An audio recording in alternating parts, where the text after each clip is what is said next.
It's Andra Zaharia. And Dave Smythe. And this is the Cyber Empathy Podcast.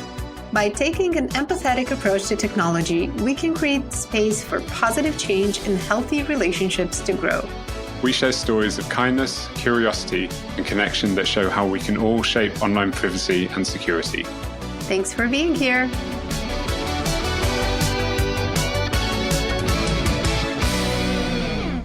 Something that people don't really see when they look at cybersecurity from the outside is that this discipline offers a lot of principles, concepts, and practical ways to develop a healthy company culture. At the core of cybersecurity are a couple of ethical principles that really stimulate critical thinking, that focus on proactive behavior, that offer a lot of insight into understanding risk and reducing risk, and a lot of other helpful concepts that are simply oriented towards positive outcomes. So it was a pleasure for me to talk to a specialist who spent over a half of his 3-decade career in cybersecurity on the topic of building a security culture. So this episode features Lance Spitzner, who has been transforming how security teams operate across the world. He's actually helped over 350 organizations build security awareness and culture programs to manage their human risk. He's also worked with specialists in over 25 countries to improve their security culture. So through that experience and wealth of knowledge, he can pinpoint what makes empathy practical for cybersecurity teams, which is what this episode is all about. Very excited for you to hear it, and I'm even more excited to see what you do with the insights that you get from it. So enjoy.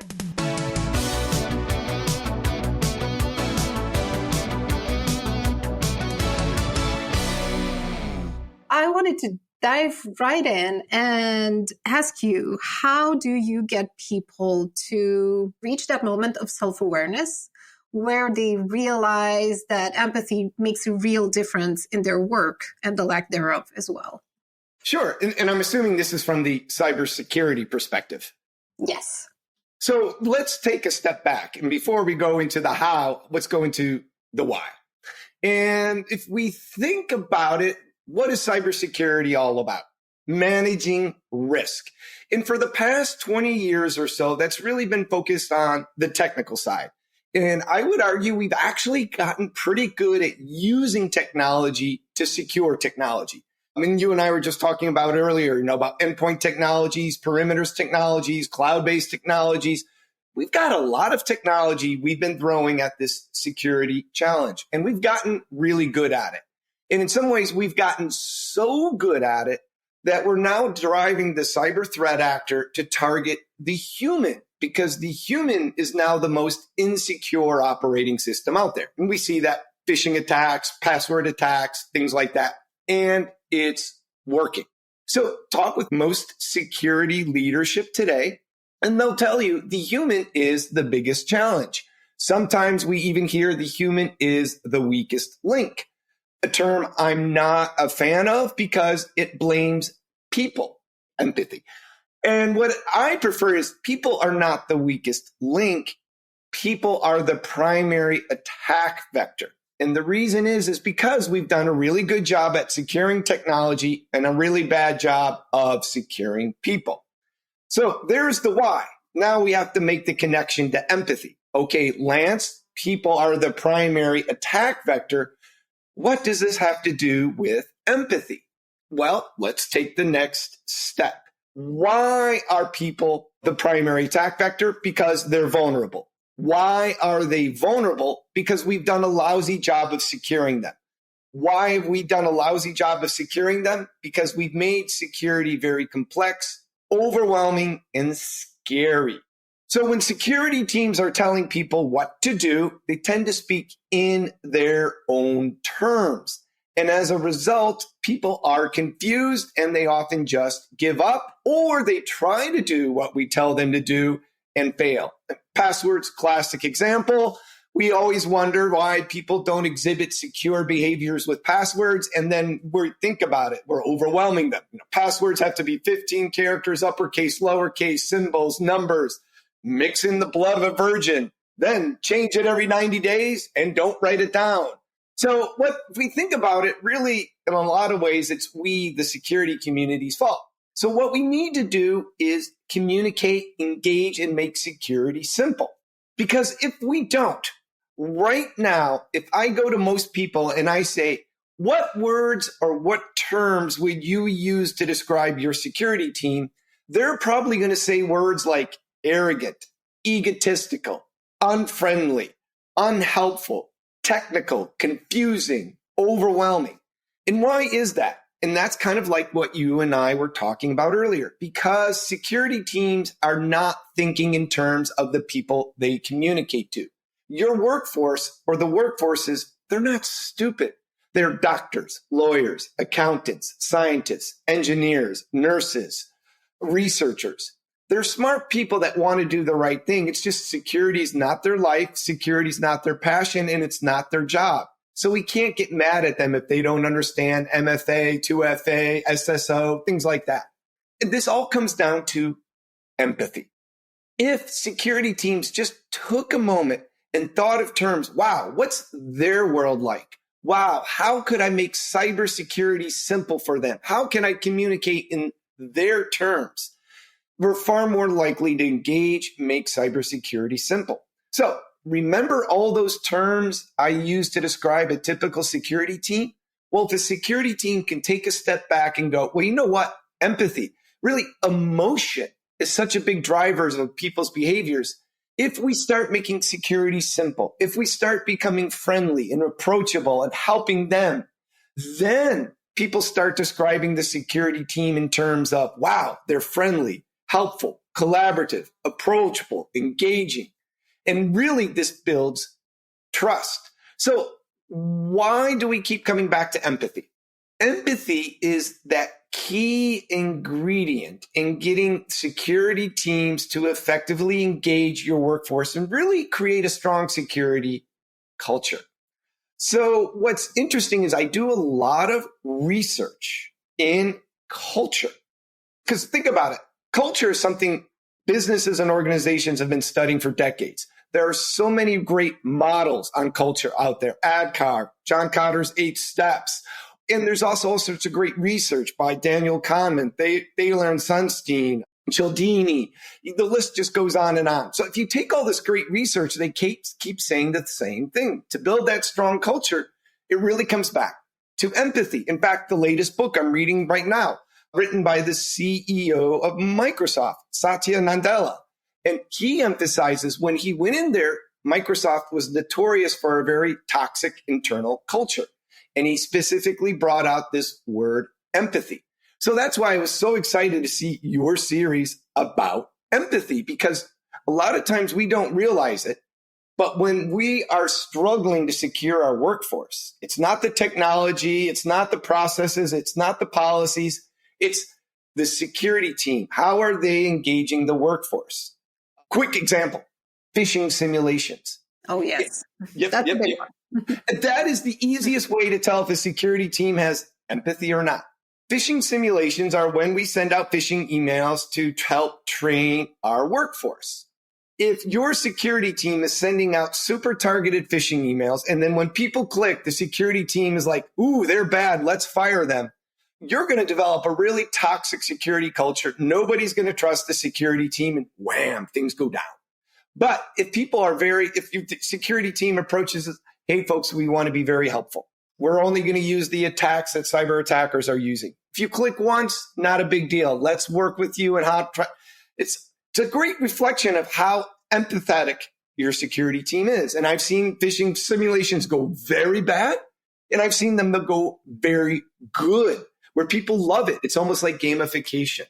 So that was a big data dump there, but I'm so excited that this word empathy, at first you're like, what does this have to do with cybersecurity? Then when you take a step back and you realize, well, the human's the biggest risk. Why are there such a big risk? Because we've done such a lousy job engaging them. Why have we done such a lousy job engaging them? Well, it comes back to emotion, empathy. If security teams could view through the lens of empathy, they'd be so much more successful. And it's hard to do. And it's not like the security teams are bad. It's hard to do. All right, big data dump. Sorry. No. Please do not apologize. That was amazing. And it's like a tiny workshop in a few minutes, which is a huge thing. You really took a deep dive into the problem and exposed kind of the entire ecosystem in a simple way, which I think is so important to do, to be able to take that step back and have that big picture view. And you mentioned that this is something difficult to do. And I have a few hypotheses about this. Well, they're rooted in psychology, which obviously communication is based on. And one of the things is that there's a certain, you're mentioning the culture and the culture of hacking in general. And I don't mean malicious hacking. I mean the culture of ethical hacking is so obviously rooted in some values that are very adversarial. The big picture is good versus bad, obviously. And I think that often people end up in the bad category in this kind of dichotomy, which obviously helps no one. So now that we're bringing in more nuance and people from other disciplines into cybersecurity, I see the discourse and the culture changing just a little bit, but it takes a long time, obviously, to change those mentalities. So I was wondering, because you have such a huge, extensive experience with training people, what have you seen are some, let's say, examples or moments, those aha moments where people start to realize that this is something that's viable and practical? And by this, obviously, I mean actually practicing empathy. Fantastic question. And once again, like you said, let's dive into the world of human psychology. Sometimes I get people from the security community. We need a strong security culture. And so they develop an entirely new process to do that. Why? There's all this research out there on how to build strong cultures, innovative cultures, friendly cultures, wellness cultures, safety cultures. Let's just steal. So bringing up psychology, curse of knowledge is a cognitive bias. So cognitive biases are basically our brains are short wired or have these shortcuts. So we have the ability to make decisions very quickly when we're overwhelmed by a lot of information. And there's hundreds of cognitive biases out there. Curse of knowledge is a cognitive bias that states the more of an expert you are at something, in many ways, the worse you are at communicating it. So what really happens is, and this is where that empathy thing kicks in, is a lot of times security teams will communicate to their workforce. Hey, we're rolling out a new tool, password managers. Hey, we have a new policy, say single sign-on. Hey, we have these new expectations. Hey, we just got hit by this attack.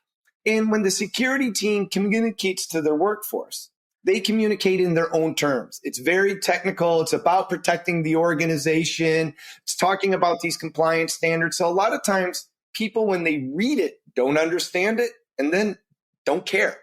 And the security team is not doing this with malicious intent. It's just they assume everybody is just as passionate about cybersecurity as they are, but they assume people know what they know. So you'll see security teams talk, and I've seen this happen. Hey, we've had this APT threat actor try out a new TTP, specifically password brute forcing on our, SSO Active Directory systems. I'm just throwing words. And to them, it makes perfect sense. And then they send it out to the workforce and it's just boom, doesn't work. The key thing with these ideas of empathy and culture is it's not a one-time event. It's just your culture is built over time. And as we keep engaging, communicating, and interacting with our workforce, over the years, that culture goes one way, toxic and untrusting, or the other way.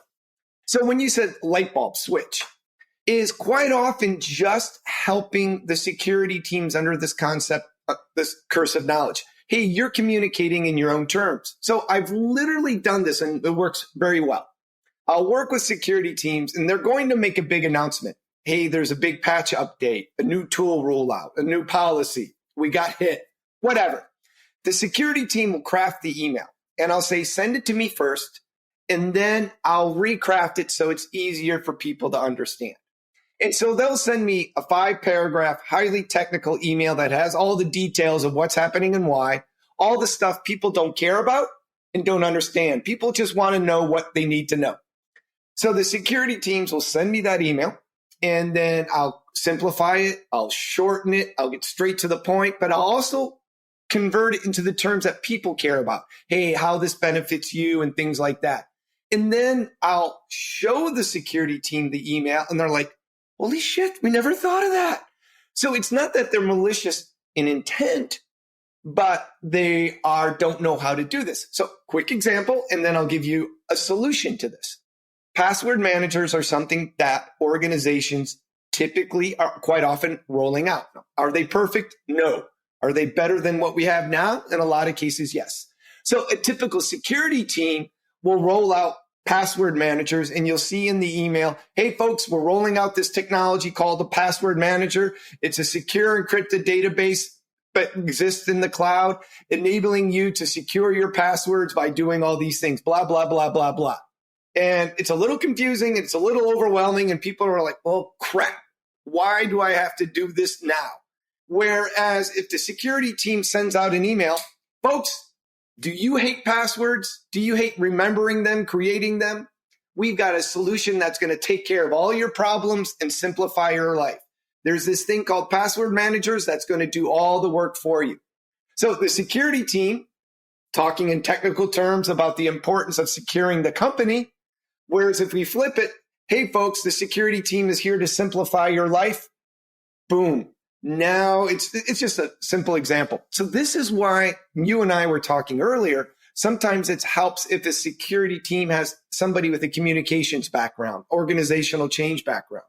And sometimes I don't want them to be a security expert. I want them to understand the concepts of risk and risk management, but I don't want them to be a cyber threat intelligence, TTTP, world expert.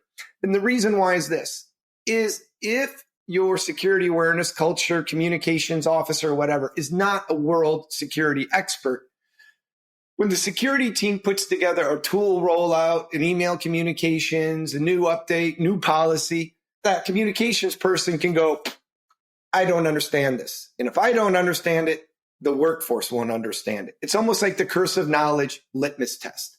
So I always get a little frustrated when we're working on from the approach of culture, behavior, awareness, training. They're looking for somebody with a computer engineering degree. No, they don't need to be a security expert because you already have a security team of experts. The security teams can tell the communications person what needs to go out. The communications person is basically your empathy filter. In other words, getting a security team to do empathy, it takes a while. They will get it as they start seeing the impact.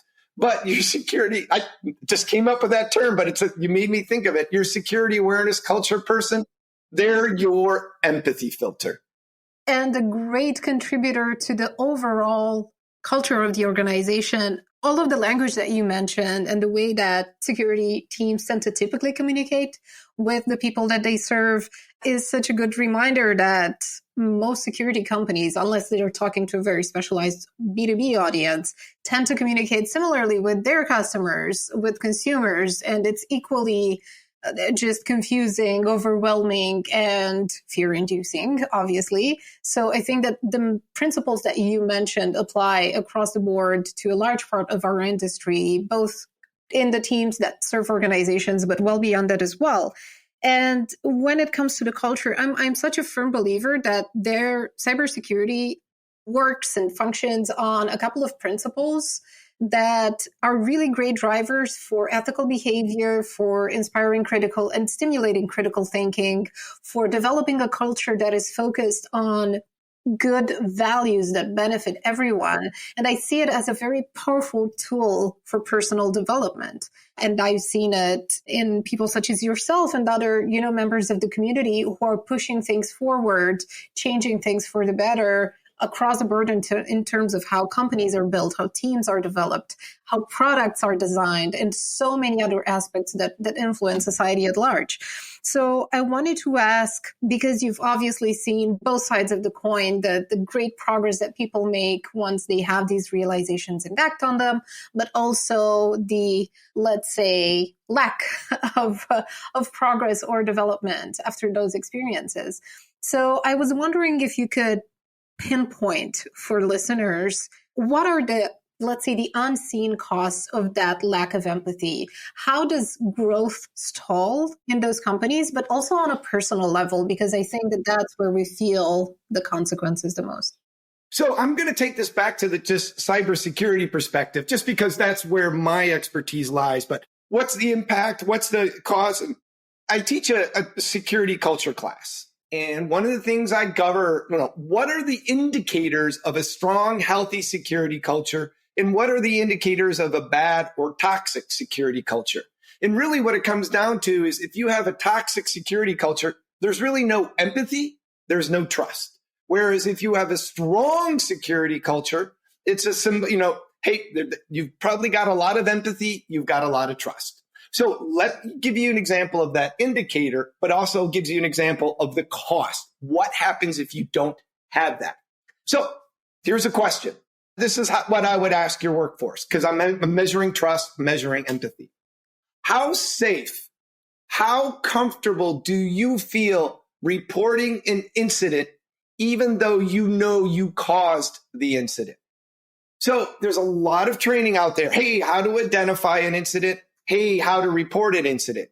Has anybody ever asked, how comfortable do you feel reporting the incident? What's that got to do with it? Well, think about it.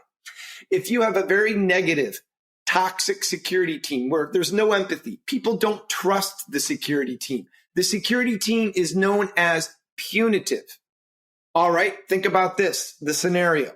One of your workforce click on a link and instantly see their computer infected and they get a pop-up message. You are infected with ransomware. Pay $200 or 200 euros, whatever, to get your computer back. Now, is that person going to go, oh man, I just got my computer infected. I better let the security team know. Or is that individual going to go, oh man, I just infected my computer. I'm going to pay the $200 so nobody finds out. So first of all, you've got to ask yourself, if you've got a negative or toxic security culture, what are people not reporting? What are people not identifying or pointing out? So, for example, another one of my favorite indicators of a strong security culture is this. I don't want to know how often the security team is communicating to or engaging your workforce. That's a training metric. What I want to know is how often is your workforce taking the initiative to reach out to the security team? In other words, hey, security team, I've got a question. Hey, security team, this policy is a little confusing. Can you clarify? Or, hey, security team, we've got a team meeting next week. We're the legal. Could you stop by and brief us on just cybersecurity issues? Hey, security team, we're designing a new product and would love to involve security from the beginning. So what happens is if the security team is trusted, quite often that means people in your workforce are going to be reaching out to and engaging the security team. Whereas if you have a toxic security culture, untrusted or lack of empathy, people are going to be doing everything possible to avoid the security team. So once again, you have to start asking, what are the costs there? What are the vulnerabilities being introduced by people trying to avoid the security team because they're known as the team of pain? And it really comes down to trust, but what builds that trust? Empathy. Because really what security teams don't realize is this, and this once again goes back to all the great research out there. And the best one out there is written by Daniel Kahneman, Thinking Fast and Slow. He won a Pulitzer Prize for the book. And really the book, it took me 3 months to read the book. And it's because it's so much information. But really what the book comes down to is people don't base their decisions on facts and logic. They base it on emotion. Our brains are by default, we make decisions by emotion. Now, lots of other books support that. Nudge, Malcolm Gladwell, Simon Sinek, all this great research out there. In a lot of ways, Robert Cialdini. But emotion drives people's behavior, not logic. And what happens is security teams communicate and engage through the lens of logic when we need to communicate and engage through the lens of emotion. For a security culture class, I have a picture. I have a picture of Spock and Homer Simpson. And I see this Spock guy? That's who security teams develop their security policies for. You see Homer Simpson? That's who we should be developing our policies for. That's what it really comes down to. And that's why I love this idea of empathy, because that's the foundation. If you go and communicate through the lens of empathy, it all comes together. The point that you made about adding cognitive effort versus reducing it by creating that comfort, that comfortable space through emotion, so powerful. I keep kind of waving this flag of let's focus on people's emotion, even to the most technical people that I work with. And although obviously their instant reaction is this doesn't belong here, that's starting to change a lot with younger generations being a lot more, let's say, I think emotionally mature. I think they develop emotional maturity a lot faster, perhaps, than we've had a chance to do so. And this is very interesting to watch how the conversation changes, the aspects that they incorporate into their work and how multidisciplinary they end up being.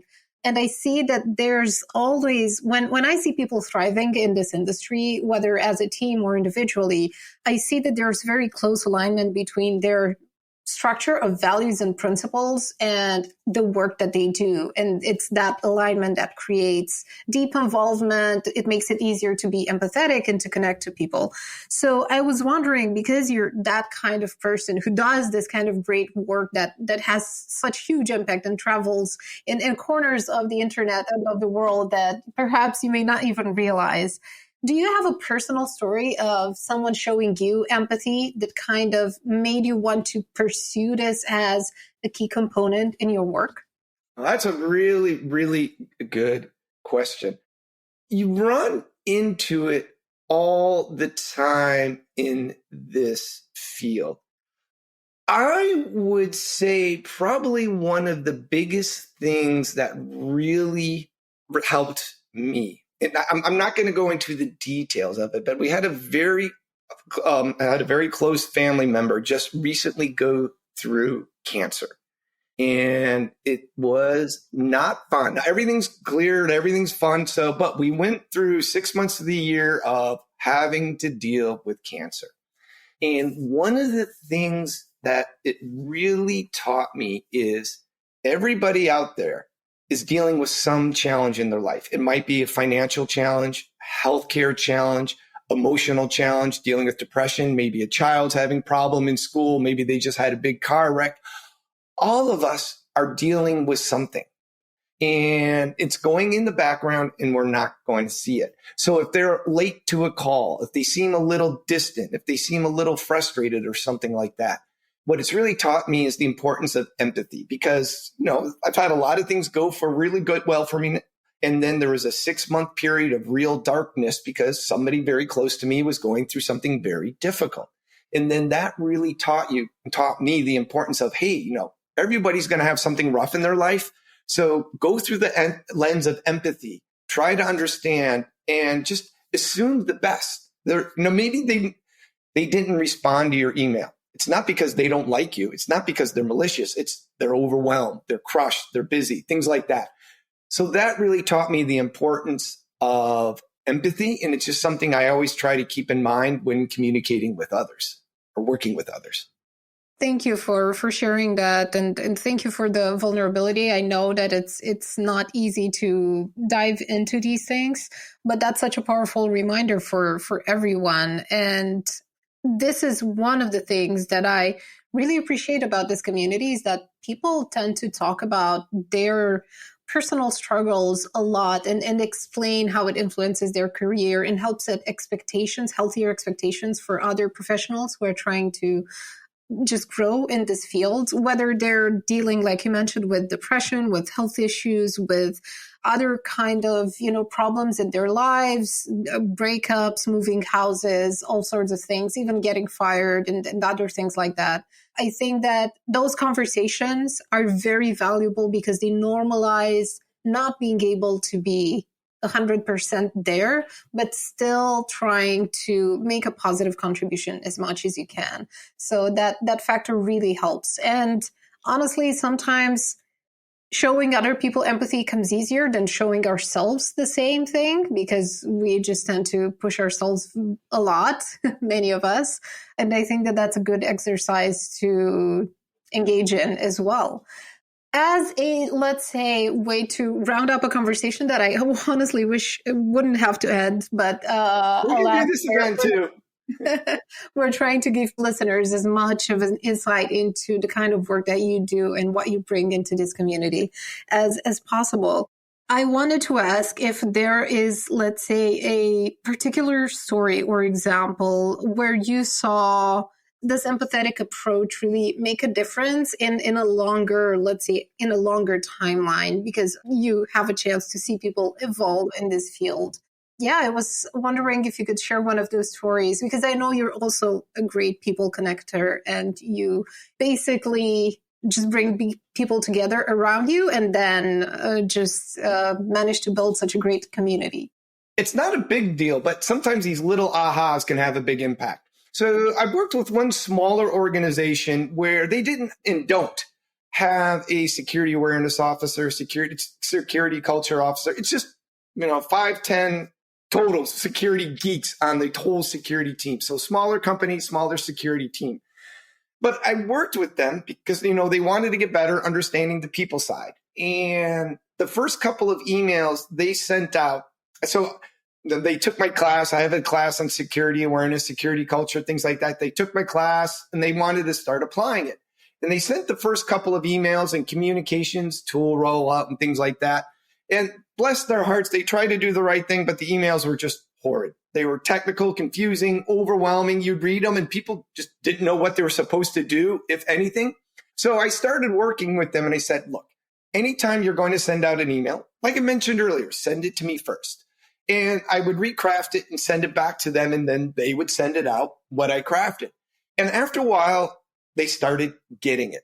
And I started seeing these emails are shorter, easier to read, things like that. Now, could they be improved? Absolutely.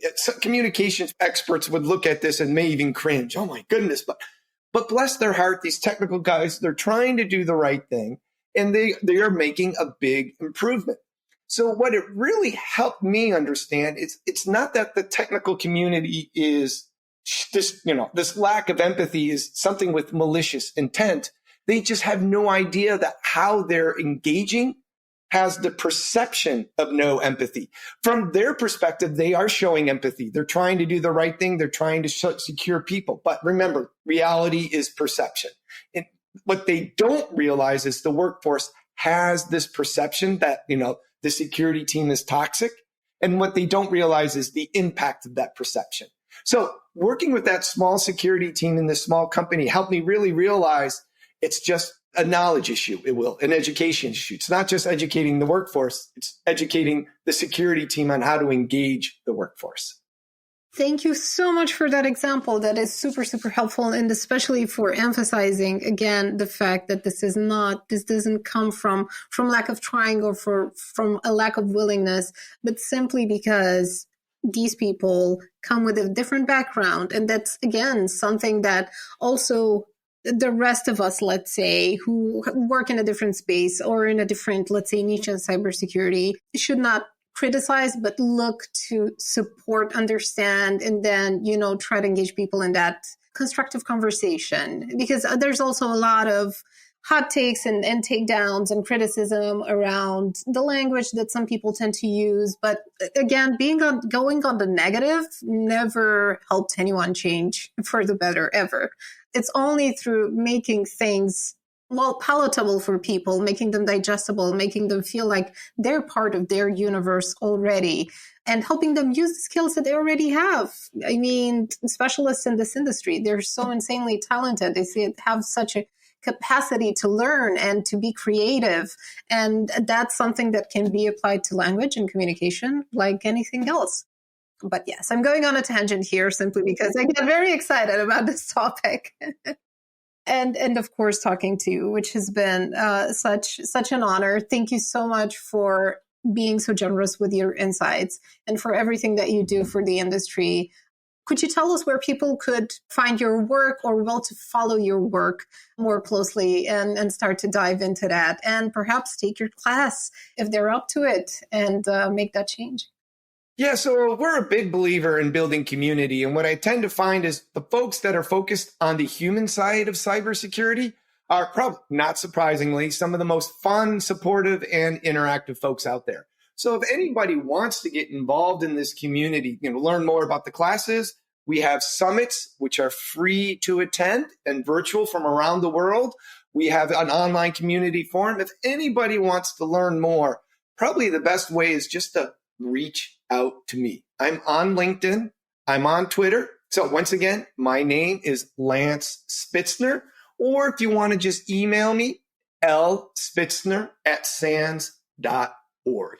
Just the nice thing is my name's pretty unique. So when you do a Google search, and reach out. You have questions. You want free resources. Hey, how do I access the free summits, the course? Yeah, happy to help out. That is absolutely awesome. Thank you so much for that. Taking on that level of openness takes a lot of patience and generosity with your time. So thank you for that. No, thank you. This is awesome. We got to do this again sometime. And let's get you out to the summit. Thanks so much. Thanks for joining us. For show notes and links from this episode, head to cyberempathy.org, where you can also find resources to guide you to a healthier, more comfortable relationship with technology. And if you have a question for us, or if there's a topic you'd like us to discuss, we'd love to hear from you too.